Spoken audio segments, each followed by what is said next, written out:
Kalau dengar kata karate, apa sih yang langsung kebayang di benak Anda?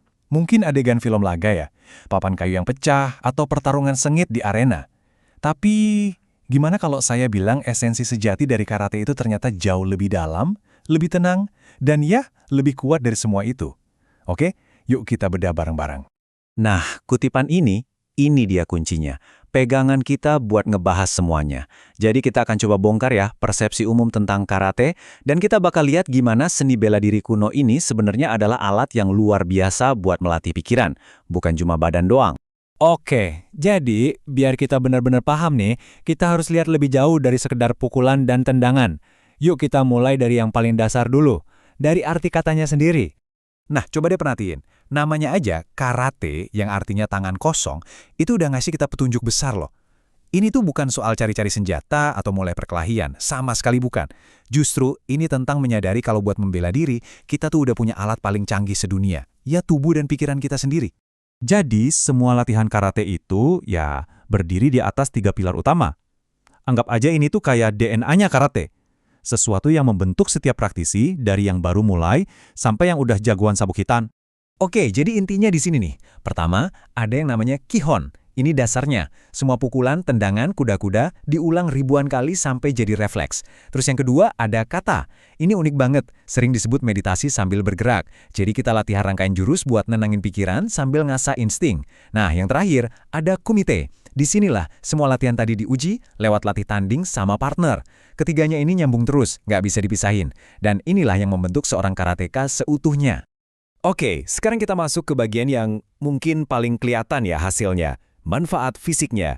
Dan ini bukan cuma omong kosong loh. Ini semua tuh fakta yang didukung sama sains, sama ilmu keolahragaan.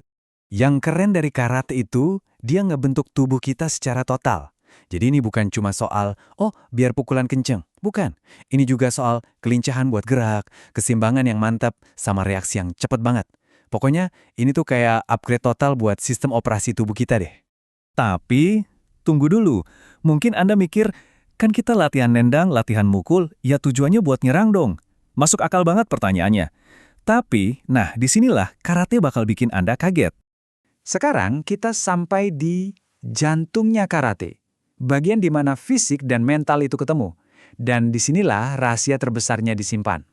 Coba dengarkan kalimat ini baik-baik. Kalimat inilah, prinsip inilah yang mengubah karate dari sekedar teknik berantem jadi sebuah filosofi hidup.